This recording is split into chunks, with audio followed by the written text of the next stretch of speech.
Hi everyone, welcome to Against the Grain. I'm the 8-Bit Reptile and we're looking at our round 7 review for Supercoach 2026. Look, another subpar score this week, which was going to be expected. However, I pulled a really soft draw for my first round of Supercoach Cup because we were ranked outside, kind of the threshold we had to actually play this week. So for that reason, I didn't go overboard on my trades. I actually reversed quite a few trades this week as the round kind of unfolded. The first one was I shied away from bringing in Jordan Clark into my team. This was because, based on what I said last week, he didn't quite match the threshold of getting his price low enough to where it was actually viable to bring him in.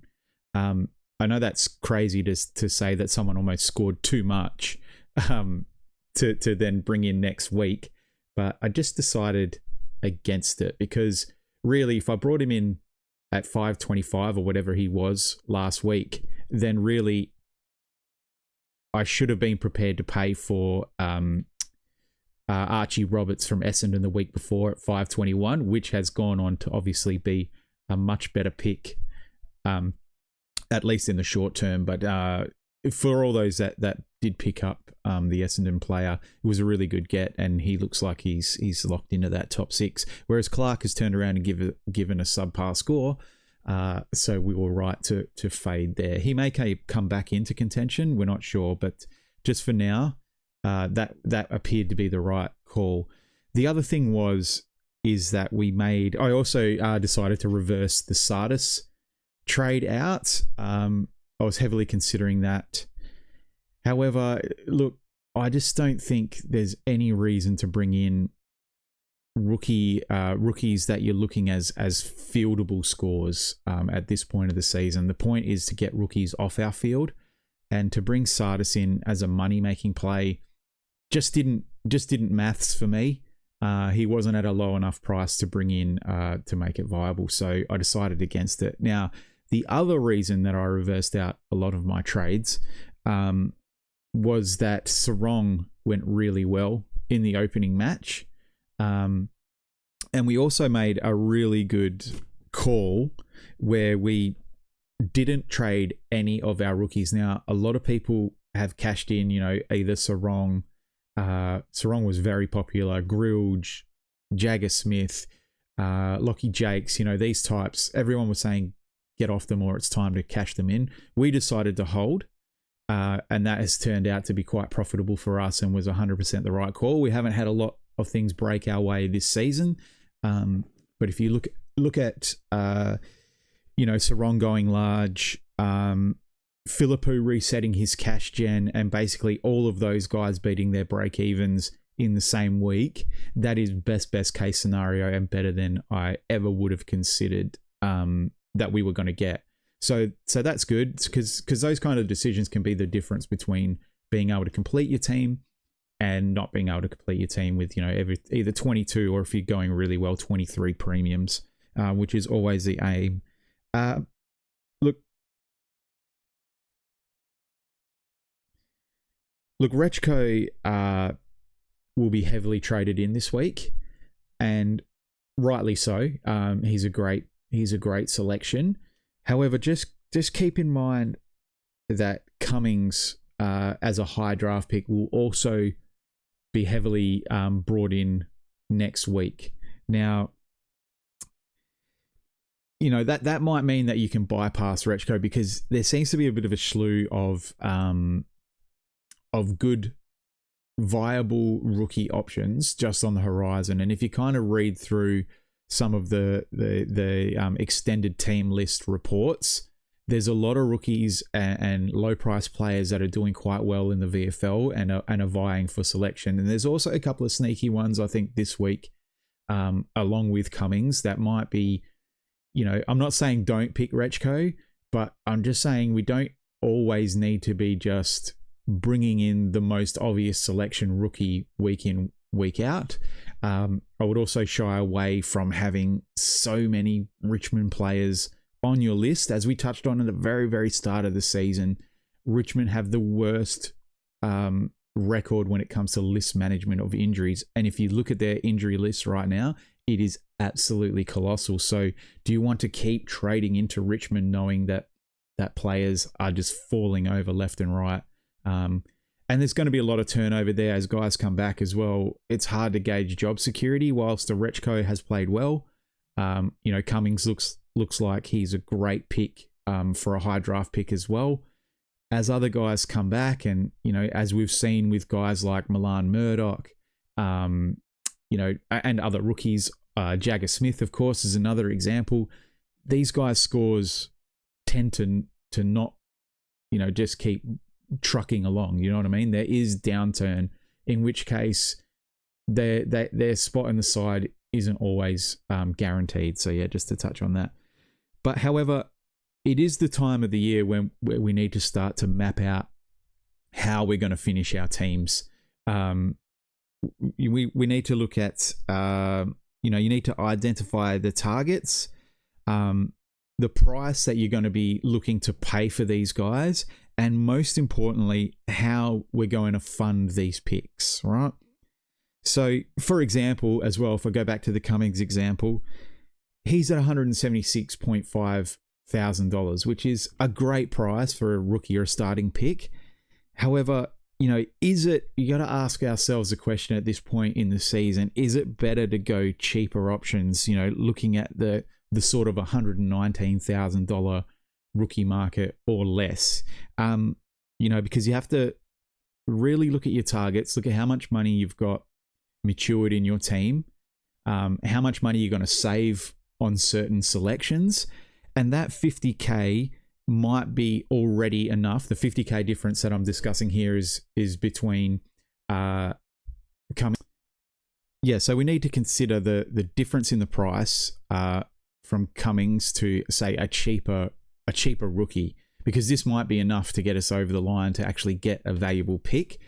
And whilst Cummings has that scoring potential, I would say, we're not looking for fieldable rookies at this point. Whoever you bring in really should be a bench option, and we should be looking to bring in premiums to be on our field. Now, look, some of our teams might not be there yet, and yes, an 80 or a 90 out of a rookie on field can be really handy, but I just wouldn't prioritize potential scoring against actual value. And yes, a better scoring, high price rookie may outstrip a cheaper bench rookie in the long term, but you've really got to start turning these guys over as quickly as you can to keep pace with the league.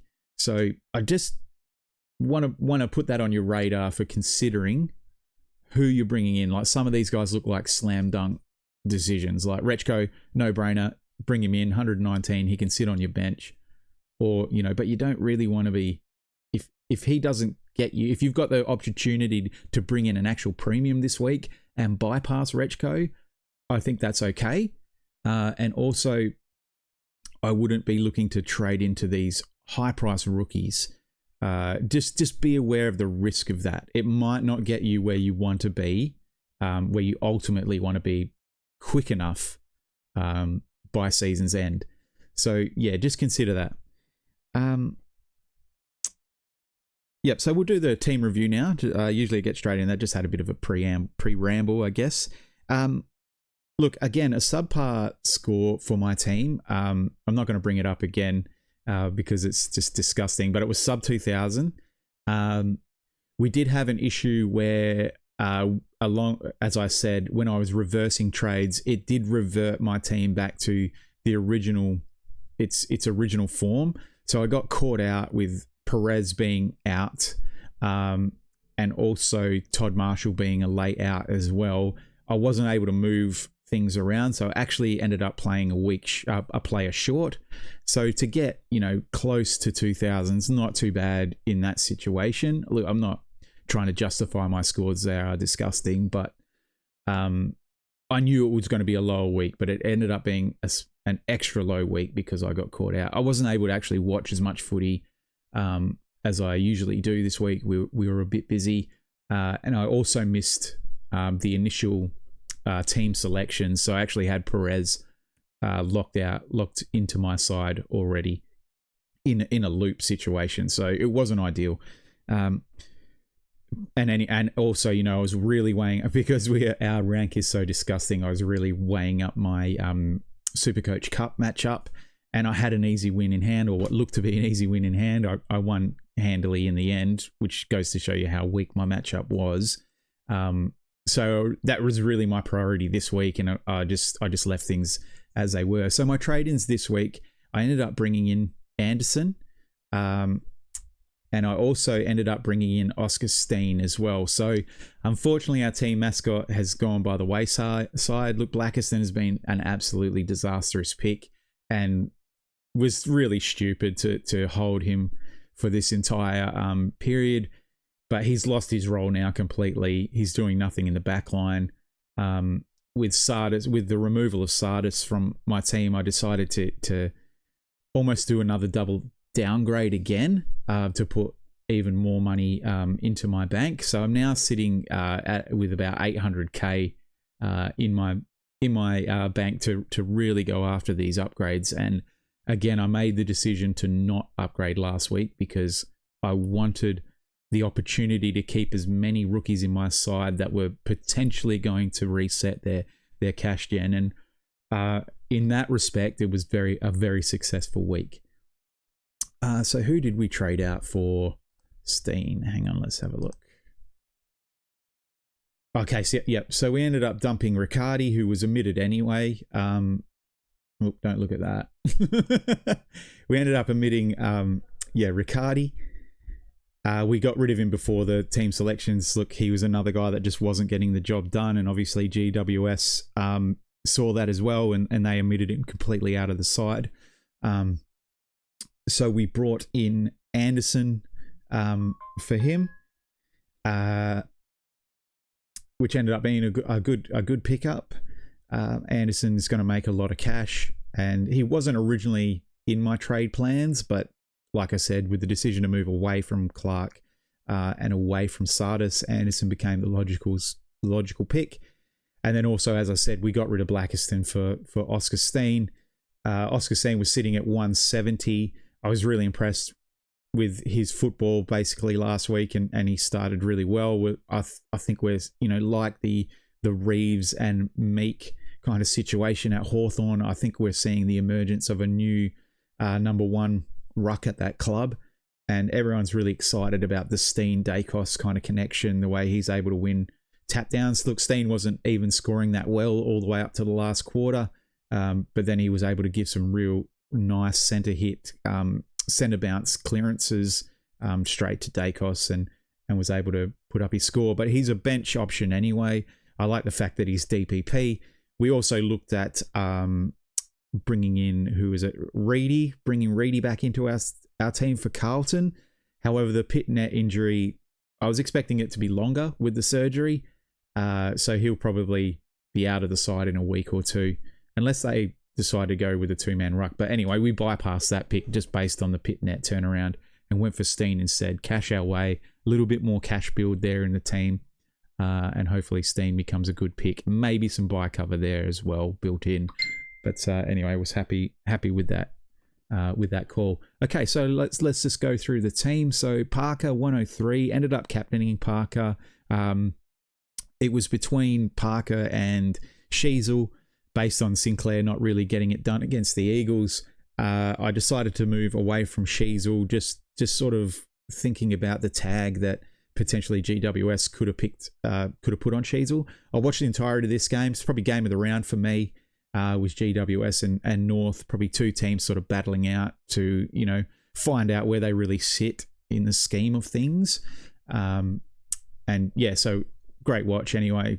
North Melbourne were a little bit screwed, I think, with that touched call, and also a blatant holding the ball on, was it Thomas in the last quarter, where Darling, just sort of tracked him down, and there was still enough time for the goal to be kicked and for it to go back to the centre bounce, and for them to have an opportunity to at least tie or win the game. But it was unlikely. But I mean, it was a foregone conclusion once that holding the ball was not paid. that was game over. So anyway, they would be spewing, and obviously Griffin clearly touched that ball. Griffin Logue, that is, touched that behind. That was then reviewed and still allowed as a goal. So yeah, if you're a North fan, I feel you. But anyway, not here just to talk about the footy. Yeah, like we said, Sinclair 95 had the VC on him. Soft matchup against the Eagles, but that's the way it can go sometimes in an uncompetitive game. If you don't rack early, your scoring can be sort of screwed from the second quarter onwards. But he trucked along and got a 95, which was an acceptable score. Like I said, an uncompetitive game, and probably the foot came off the gas. Zorko obviously didn't play and was my initial captaincy loop. So that's why we got another reason why we got stuck when Perez was not named in the side, and I missed that. I wasn't able to move the magnets around, even though I wouldn't have traded out Perez. I wasn't able to move it around, but again, like I said, Marshall was a later anyway, so he would have been who I would have swapped for Butterick, so I still wouldn't have got that back cover. All that would have happened was I wouldn't have been stuck with the 12 on field in the emergency loop that Rogers gave me, and I would have had 29 from Watkins instead, so big deal. I was screwed either way, so that's fine. Yep, so Worrell, starting to become worried about this pick. I think I'm really not really happy with a lot of the Crows players, being a Crows fan. Yeah, not stoked with any performance from any Adelaide player. And as the great man George, who's also a Crows supporter, is sort of saying, we're starting to become a little bit disenfranchised with the coach. I don't know why we can't just play our best players in their best spots. I think if you look at our list top to bottom, besides, obviously the ruck position, I think Adelaide has as good a list as Fremantle does.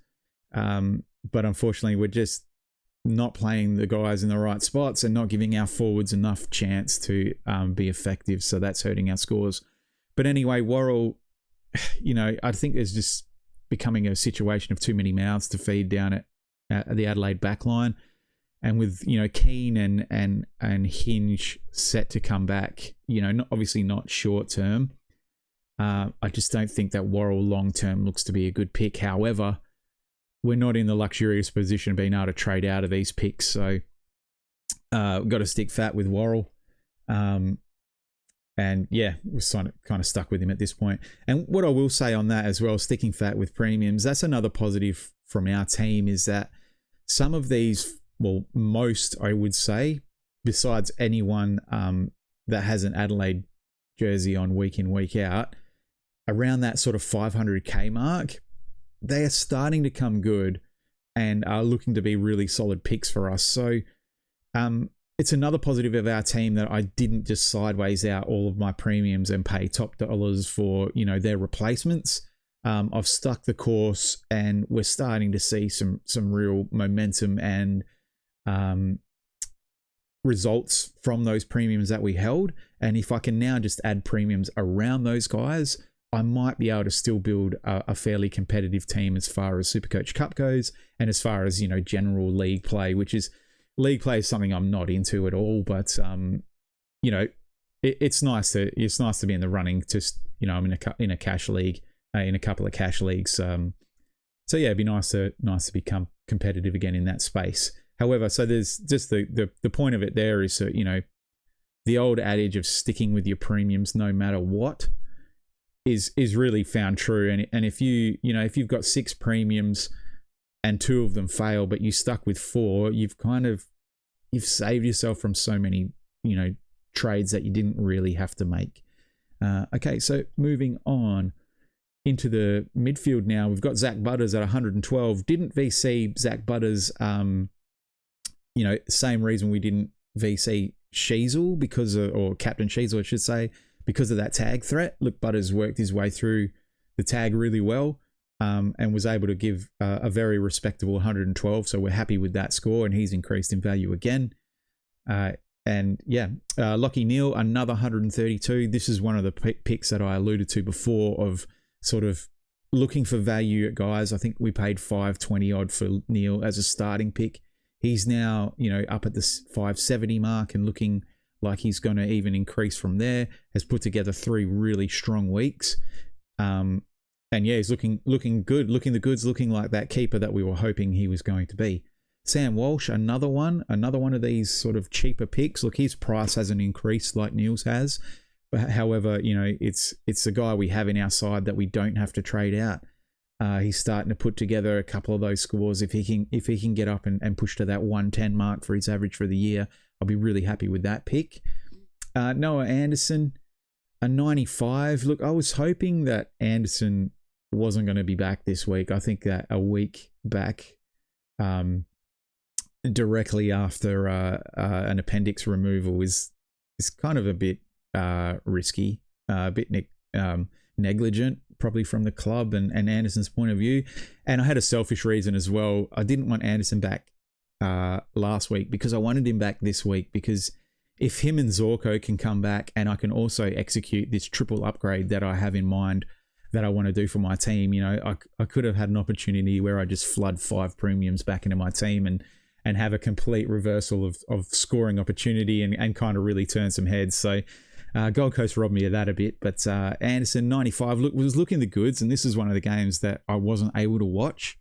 However, had a huge score going into 3/4 time, and then I did actually watch the last quarter, and I felt like it was just the curse of the reptile eyes, snake eyes on Anderson. He had 6 possessions, I think, in the last, and only one of them was effective, and it was really terrible. I got excited. I thought, oh, here we go, Ando's back, and he's gonna push 110 plus, but I don't know what he scored in the last quarter. Well, couldn't have been much more than 10 points, but just butchered the ball. And we take it as a positive. He looked, well, I mean, I didn't see the game, like I said, but statistically, for 3/4 of that game, was doing what we would expect him to do. And he's down at 510 now. And if you're still shopping for bargains, Noah Anderson could be high on that list. He's probably got more points to come, more price to come out,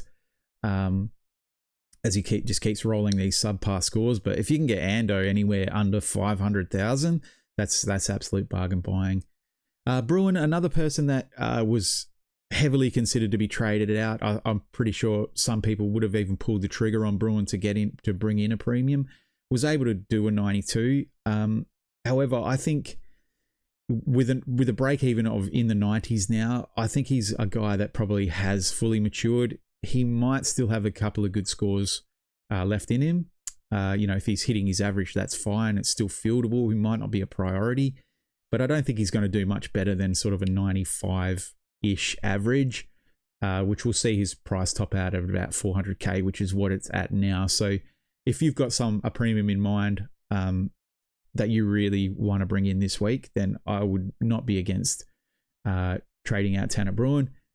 On reflection, he's going to stay into my side at least for a couple of more weeks, just because I need those 90s in my team.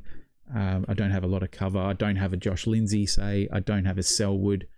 I'm not bringing in Rechko. I don't have maybe an 80 or so to kind of replace with him. So anyway, just food for thought there. Jagger Smith, another guy heavily considered to be traded out. I think this week is definitely the week you can move on any of these guys that you see fit. The only one that I would say is an absolute must hold is Philippou. He's completely reset his cash gen and is finally repaying some of this faith that we had to hold him all year. However, any of these other rookies are good to go now. And you can get rid of them as you will. Blamires was dropped, unfortunately. Look, I think he'll make his way back in the side, but again, if he doesn't, perfectly reasonable to get rid of him at this point. Or you can hold him as that sort of loop swingman between your midfield and defense. I would prefer. Who did I do?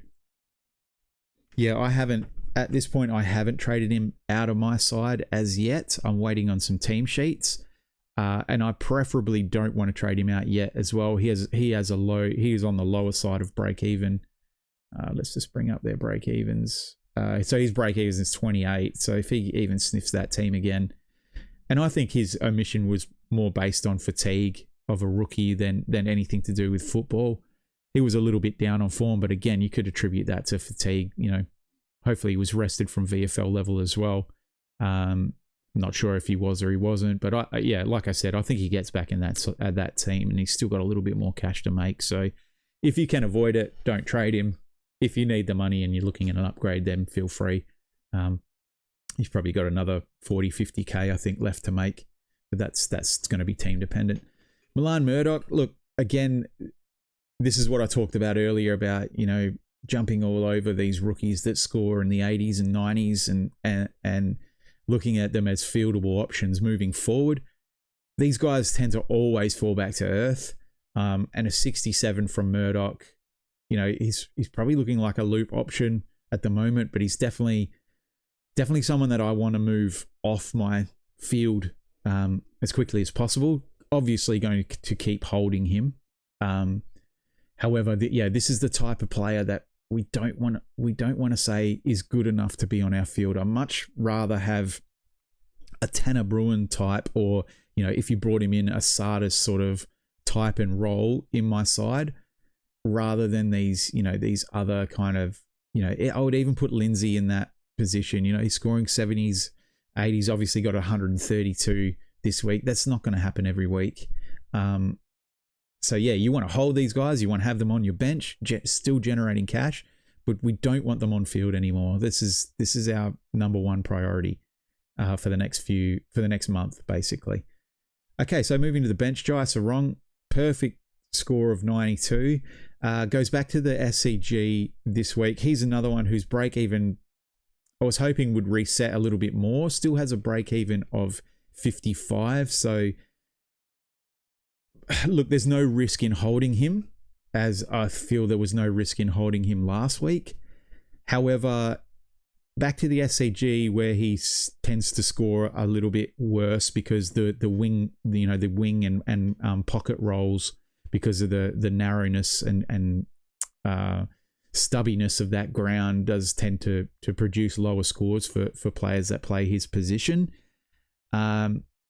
I think he is in my trade plans. No, he isn't. So I'm holding another week at least, and maybe we see, if he can get anywhere near 60, that would be ideal. Hopefully he beats his break even. Look, if he punches out, 46 to sort of 50, which is what I'm expecting him to do, he regresses a little bit, but he won't lose all of that cash that he made this week. So, looking like a hold for me. Bo Allen was the guy I was going to trade out for the Clark role. Did lose money at only 224,900 and punching out a 29. And if the money allows me to do, I will get rid of him this week. However, he only has a break even of 50 odd still, even with a score that bad. So I'm not jumping over myself to get rid of him. I should have got rid of him last week if I was going to. However, decided to hold. Will be nowhere near my field anyway. Has a chance to sort of raise his floor scores a little bit. Got Richmond this week. Should be plenty of free ball there for both teams. Happy to hold. And he hasn't really made enough money for me to get where I want this week. So he's just going to survive anyway. It's enough on Bo Allen. Terrible pick. Was my trade in for Josh Lindsay. So big mistake there. Big miss by me. Anderson, look, was fine. Will be part of that emergency loop sort of conversation, maybe into flex as well in the next few weeks as we move some stuff around. Happy to have him. Happy for him to be on my bench. Scoring, well, looks to be like, sort of a 70 average midfielder. Plays good footy as well, which we like. And has gone past, probably a couple of guys in that Collingwood midfield. So Anderson, a good pickup. Okay, Jordan Sweet, another one of these players that we picked up at around a 500k mark and was, is looking to be a bit of a steal. Scored 141, which was massive off a subpar week last week. However, he's looking like a guy I have to hold, but this is where I'm at a huge disadvantage against other players, because even 141 is his absolute ceiling score. I'm looking at him against, these super rucks, in a Grundy, gone to an extent. Cherry, who's come back and just smashed it, and even Luke Jackson, where, you know, ceiling for ceiling, you know, I could still lose 40 to 50 points, and that's happened, you know, on multiple occasions. So it's quite a lot to concede. Look, I'd prefer Sweet was my R2, but unfortunately I'm in a beggars can't be choosers sort of category, but I am happy with the pick. However, I'm not that stoked with having him as R1 for the rest of the year, but great score, a good pick. Was a placeholder for English, but now as I look at sort of the position that my team is I may not be able to get English back into my side. Okay, Lockie McAndrew next, 65. I think this guy is absolutely in line for a chop out. He needs a rest. He's labouring out there, and he's another one of these guys. Look, if you're in position to do it, trade him out this week. I would not be against that at all. If I was in a better position, I would love to trade McAndrew out. I don't think he's even going to be viable as a flex position. So yeah, you might consider him as a trade out. I think he's going to get managed in the next few weeks before their bye. And I stand by that. Oscar Steen came in inside, did a 52, did his job, is looking to be an emerging player. Touched on him earlier before. So yeah, happy to hold. Hopefully he keeps generating cash and keeps holding his spot on the side, which I think he will. Sheasel, 99. Wasn't amazing. Had a good game. I think it was slightly underscored for his output. Yeah, again, a 99 is completely fine. Now, Tim Kelly, here we go. We're getting into the doldrums now. Tim Kelly is absolutely out of favour, is not getting his hands on the ball enough. Again, is one of these, I think I'm stuck with him kind of picks for my side when I start to really map out how I'm going to get to the players that I actually want. So hoping Tim Kelly has a complete, you know, form reversal on an easier matchup in Richmond. But, you know, him and the guy sitting next to him there, and Riley Thilthorpe, these are looking like some dreadful picks. However, you know, kind of stuck with them. Stick with you. I don't want to go ahead and say Tim Kelly's a premium, but Riley Thilthorpe I would consider a premium pick. Got to stick with these guys at this point. So hopefully I can even see a return to sort of high 80s and 90s from Tim Kelly. I'll live with that.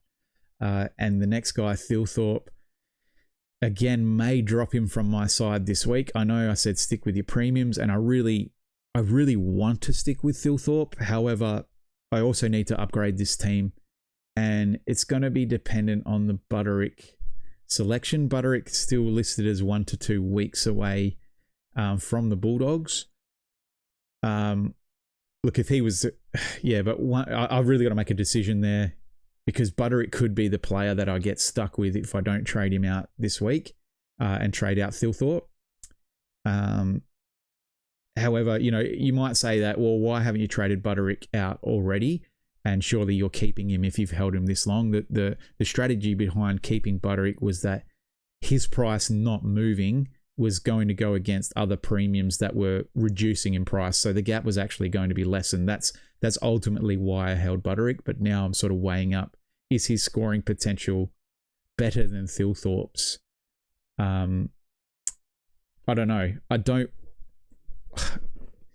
you know, sort of thinking out loud, I think I have to stick with Thilthorpe just on ultimate scoring potential if he can find any kind of form.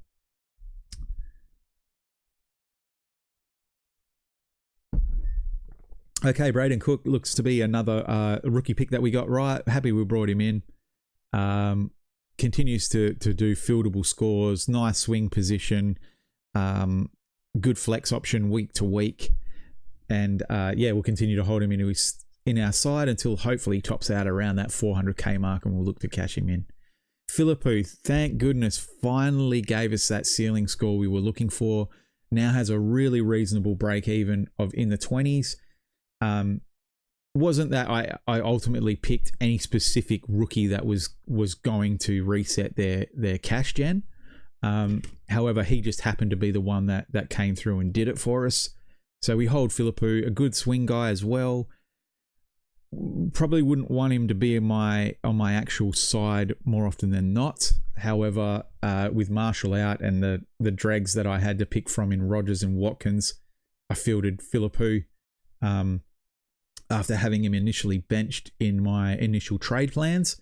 However, that swung our way, got the 98 on field, now looking for some really good cash gen, and Philippou should sort of reach that kind of Lockie Jakes, Grilge kind of echelon of rookie cash production.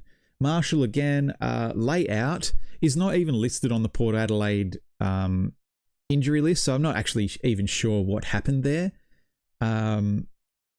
Hopefully he comes back into the side. This is another pick that I really wish I didn't do. I faded Marshall at the start of the year. I didn't like, the role was there, but I just didn't rate him enough as a player. Also, obviously a fragile player as well. He's been out of the team, I think twice now. Is it 3 times? I'm not sure. Was the guy I went for instead of Farrow of the week on that week, just because I kind of rated his dual position and his extremely low break even. However, I really wish I didn't make this pick. But however, hopefully he comes back in the side and will reset his cash gen as well. Still fieldable when it comes to who I have to choose from. Okay, Rogers next. Gave us a 12, which was just absolutely deplorable. He has a break even of the 80s now. And look, he's part of this. Actually, he's not part of my trade plans just currently because he's lost so much money. He actually doesn't get me to where I need to be. Similar to his counterpart here, Watkins, who's also punched out. He's punched out at 29, which is shocking to say. That was actually a half decent score from him, judging what he did to his prior 2 scores on field. However, I think I just got to sit on these guys and ride out these really, really bad scores coming out of their score. That's if they even play or hold their spot. I think Watkins has a chance to hold his position in the side. And hopefully he can keep cycling out those uber low scores. And the same with Rogers. I'm going to lose a little cash in the short term, but hopefully the 3 weeks after and he rolls out that 12, he'll do something where he's above, that sort of 220 mark again. But just for now, he's in that discussion of, if I trade out Thilthorpe, maybe Rogers gets me to where I go. But however, the Butterick trade is what's on offer this week. Just penciling that in which case Rogers doesn't get us to where we need to go. We're looking at a Lockie Jakes. And last of all, of course, is Dersma. Continues to score well. Like I said, was a great starting pick if you took him. I took him later in the year and classified him as a mid-price player. Again, that's my story and I'm sticking to it. But as far as a mid-price selection goes, it looks to be like, one of the best is probably what you would hope Sardis is going to be doing. But he's up there with sort of Tanner Bruin as a guy that, will see me into the 400k mark. And I'll be able to upgrade him directly to some of these premiums that I'm targeting. Okay, so if we kind of look at where we're at now at this part of the season and what I'm talking about how we have to sort of look at how we're going to map out who we're going to bring in. And if I just kind of talk through my thinking, obviously everyone's capable of making a plan, but you might not be considering all of these factors when you're thinking about bringing in who you're going to bring into your side. However, just to sort of discuss who of the rookies that I'm really considering this week to get rid of and in what order, I would say number 1 is Lockie Jakes. I think he's absolutely maxed out and is the most of risk of dropping a poor score. And really, if he does that, he's in that Rogers and Watkins camp. I think rolling the dice on him was a little bit lucky that he actually beat his break even. So he's my number 1 guy I would trade out of my side if you're still holding him as far as a rookie crop I have. Number 2 is obviously Beau Allen, but that's whatever. That's not really someone everyone would discuss. The next is probably Blamires based on selection. Then Jagger Smith. I think Jagger's role is now cooked. However, he's still capable of beating his break even. Hasn't really, he had that 55, but looks to be that 60-70 scoring type. So I think he's less risky to hold. However, I do think he's topped out now at cash and is ready to sort of cash in. Next up is Sarong. I don't like the SCG matchup for him. So if you held him that extra week, the 92 was handy. I don't think he goes anywhere near that this week. So don't chase his score and continue to field him. He became fieldable in a loop for me, so I got lucky there. However, I would consider him next as far as mature rookies to cash in. And last is of these, obviously you're not going to move Philippou. You're not going to move Milan Murdoch. Marshall, you're not going to move. Cook, you're not going to move. Who else is there? Bruin. Yes or no? Probably put Bruin next on the list if you consider him a rookie to mid-price. Dersma, again, not going to move him yet. But my last, the player I would be holding on to the most this week is Grilge. West Coast matchup. Massive amounts of injuries throughout Richmond's team, which has given him better opportunities in the side. So Grilge is my number one hold this week. What's his break even as well? I think it's in the 40s. Yeah, break even of 43, 0 risk to hold. And I think he has the most upside for our team this week as far as scoring potential. So holding him, hopefully he can get to that 350 mark with a nice solid score again as well. Now look, tap in on that. What is Grilge? What scores has he got to roll out of his teams? Roll out of his score as well. Nope, that's a trade out. Didn't want to trade him out. Cancel that. Wanted to tap on the player. Obviously, I hit the T. Okay, season stats. Let's have a look. Okay, so he's got the 59 that will roll out of his price this week.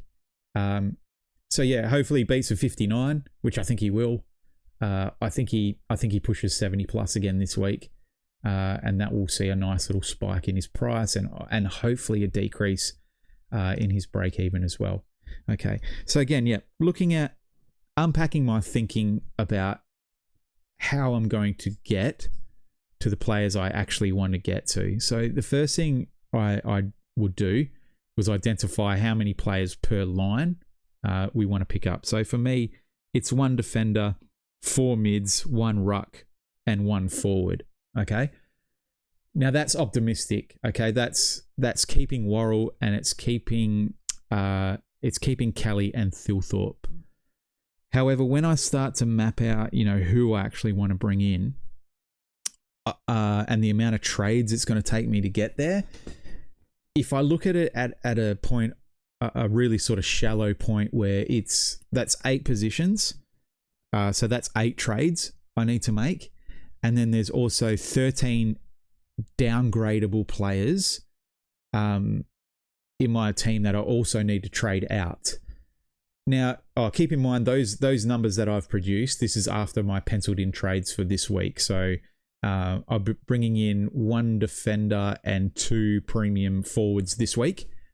So yeah, please don't think that I'm sitting here thinking, Cook and Marshall are keepers for the year. Even I'm not that optimistic. But yeah, so I've got 1 defender coming in and 2 forwards. And I'll discuss my trades after this, who I'm thinking of bringing in, although some of the guys in my league might watch my videos and I don't want them to have a leg up and be able to counter off my trades. I'm looking to do them really late because I think my team is now in a position where I can actually be competitive in my league and bring up those projecteds of sort of the 2,300 mark like everybody else. Okay, so moving on.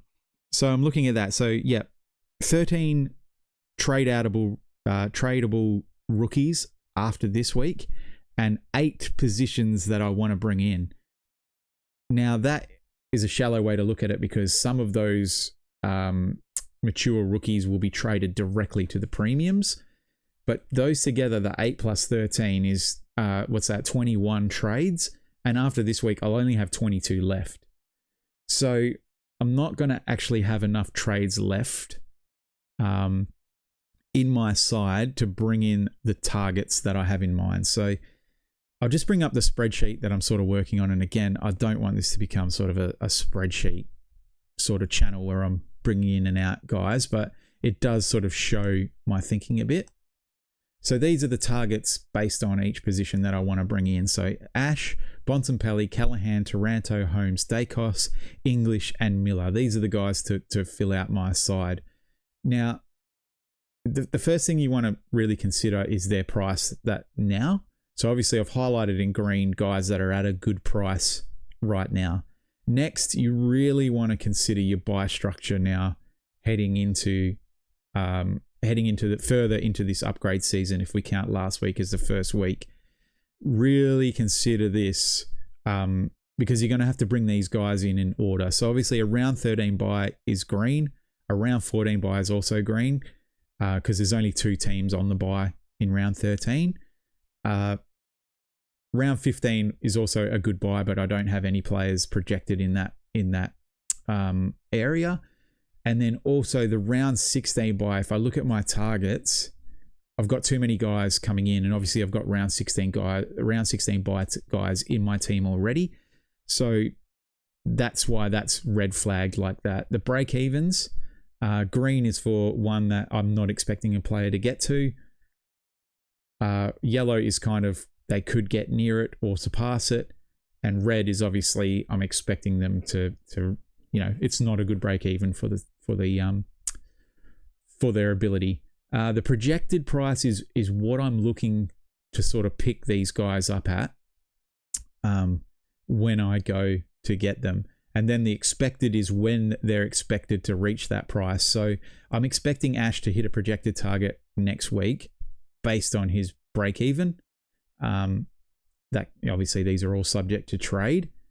So yeah, obviously the ongoing here in Holmes and Dacos is that I'm not really expecting their price to move much out of this 580 to 620 range.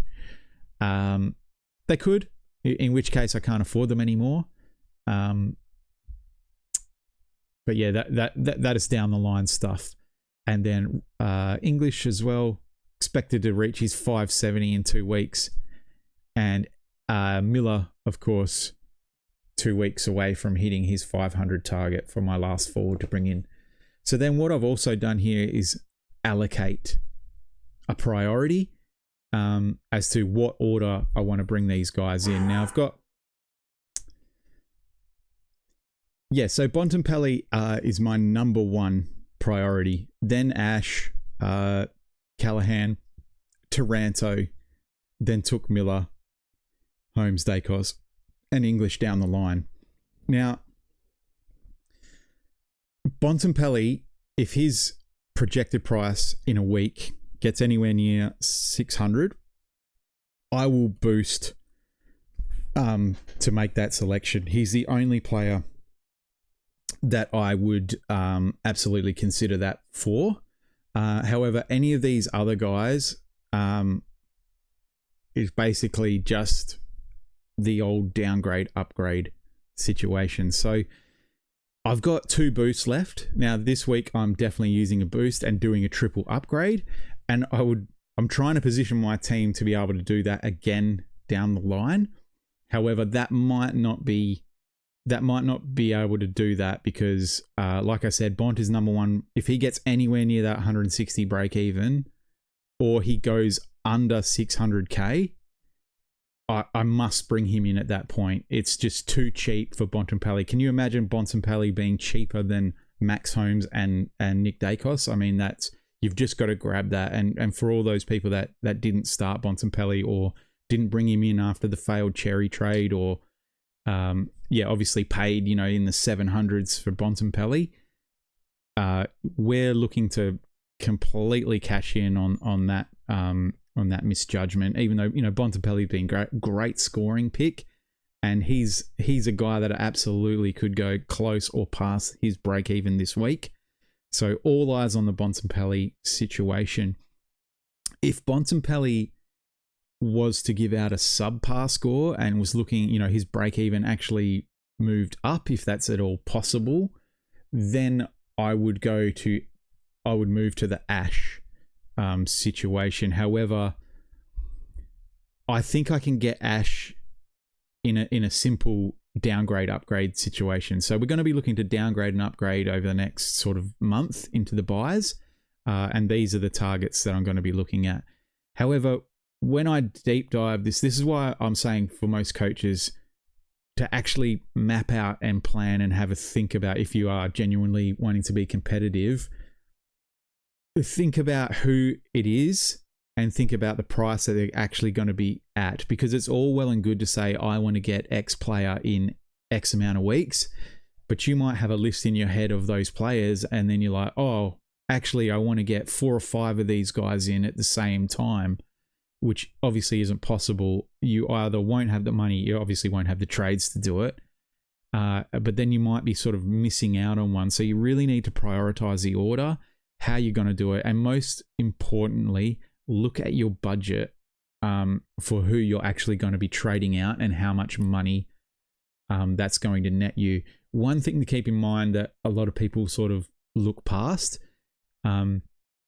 is if you do downgrade a rookie, you have to bring someone in. So you can't just say, oh, I'm going to trade out Grilge for Ash. It's like, yeah, well, if you don't have the money to do that, you need to bring in someone also for Grilge at a rookie price. And the person you might find yourself having to bring in 99k non-playing players to facilitate this move. And that might be where I'm heading. I might be heading to, like, if I really want to get anything close to a competitive team by the end of the season, maybe it's just a straight up cash play where I'm just trading out everyone for $99,000 rookies, and then I'll know exactly how much money I'll have to play with. But yeah, it's the other side of it. Like, everybody looks at, hey, I want to get Bont in 2 weeks, but they don't look at how or who you're going to move to be able to do that. So if you do want to get Bont in a couple of weeks, it might be prudent to actually start maneuvering rookies out of your team and doing maybe double or triple downgrade weeks to be able to facilitate that in a couple of weeks. Yeah, just something to keep in mind. Look, I'm not going to get into the weeds of cash projections on rookies and all that good stuff, because I think that's not really what my channel is about. I just wanted to give an overview of maybe how to think about what we're going to do and when we're going to do it. So keeping that in mind. Okay. So that's it for Professor Reptile's Excel spreadsheet tutorial, which is they're pretty average. Okay, trade outs this week. This is the exciting part. So I will showcase it this week because this is what we're thinking of doing. Okay, so at the moment it's Butterick out. Yeah, I think that's good enough on the screen. Butterick out. Who else have we got? Lockie Jakes is coming out of the team, and we're boosting. And unfortunately for the money, maybe not even unfortunately, it's Jagger Smith is out of our team. Now our ins. Okay, so like I said, I had 2 forwards. 2 forwards and 1 defender. Okay, so we'll just put him in the flex. No, that's ugly. You can't see that, can you? Okay, so a couple of normal ones and then a spicy one. Okay, coming in first, I think it's the time to do it. Is Kysaiah Pickett is the first trade in. Look, the guy's on fire. There's a little bit of speculation this week that he runs into the James Jordan tag from Sydney. I honestly feel that Pickett is an untaggable player. One, the amount of ground he's covering, which in of itself, like the tags are set to run as well. However, his turn of foot or his speed, his acceleration, I think he can just blow past whoever's like James Jordan is not slow by any means, but Kysaiah Pickett, when he puts on the Jets, he just runs away from guys with ball in hand. So whilst Jordan's role is to prevent Pickett from getting the ball, I don't think if Pickett gets near it and is able to get the ball, I think he can just burn Jordan off to the point where maybe he breaks that tag. The other part of Pickett's game is he can go forward and be a real lethal forward. Now, that in of itself doesn't mean that he'll have a massive Supercoach score. However, his break even is only sitting at I think it's like 60 or something crazy like that. It's 89. Okay, so, I mean, he's going to get near that. He'll give us a scoring punch. Who else is there really? Unless you want to go to a Bailey Smith. Jason Horne-Francis would be an option as well, but for me, he's on the round 12 bye. I can't afford him. I can't afford any more players on that bye. The other one's McInerney, if you like that pick. He might be the pickup this week, but for me, I think Pickett is guaranteed top 6 forward. I think he can beat the tag. I think even if the tag is effective on him, he goes close enough to his break even that his price isn't going to reduce by much more than it is now. So Kozzy Pickett becomes that number 1 selection for me. Number 2, this is good because it was going to look like it was going to have to be Touk Miller for me. However, with the rookies doing what they did and making a little bit more cash and holding on for Butterick for this exact reason, I'm able to get now straight to Petracca. He has a break even of 115, so he could easily eclipse that. He's a better pick, obviously, a lock for top 6 forward. Also keeps Horne-Francis out of being an option. You know, all things being even, I probably would rate the Horne-Francis selection this week over the Pickett selection. However, for buy structure, it doesn't work for me, so it might be something you consider. However, happy to get Petracca this week. Okay, so the last pick, and this is a guy that we said we were off. Now, the other selection I was considering here was to bring in Nick Daicos this week. However, talking it through with a few Supercoach nuffies like myself, Daicos has a really tough couple of weeks coming up in Hawthorn, who are historically hard for midfielders to score against and are in some really good form. And also the week after that, he's going to cop the Mullen tag from Geelong, who I think Mullen is actually a really good matchup for Daicos. So I think there's a chance that Daicos' score just comes back to us a little bit. Probably too expensive for me to get long term. However, we'll look at that in the future. So not going Daicos. Can't afford any of the Uber rucks with the trade outs that I've got. And I can't believe I'm saying this after I said I am fading this pick and I don't like it. However, Nasiah Wanganeen-Malira will be coming into my team this week. Ash didn't drop enough price. Whitfield would be the other one I'd consider at this spot, but I just don't rate Whitfield. Look, he's scoring well, perfectly good pick. That's just a personal choice for me. However, look at what Nas did to the Eagles. He has a very soft draw coming up.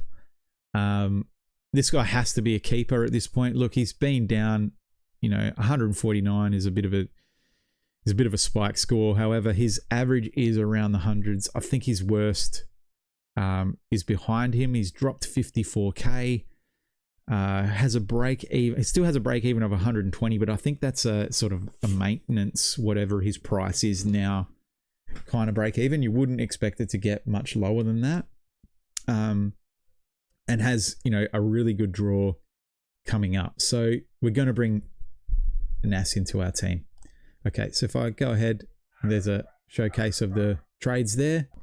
Okay, so if we kind of just look at what our projected score is pre-trade, so this is me keeping the team as it was. Now, for some reason, if I swap Jake's on field for Zorko, the score moves up pretty considerably. I'm not sure if it's factoring in that Zorko is out of the team, so that's one to sort of keep a watch on. But so this is probably a baseline score for us with the team that I have. So if I go ahead and after we make our trades and we optimize our side, we get a round 8 projected score of 23.36, which puts us up there, you know, in a competitive, not that, you know, you can put much onus on projected scores, but that's kind of the improvement that we're kind of looking to make this week. And it's probably even higher than that because for some reason Supercoach is not recognizing Zorko, probably because of the injury, but his score actually comes out of the side, so it's probably over, I would say 2350, maybe 2360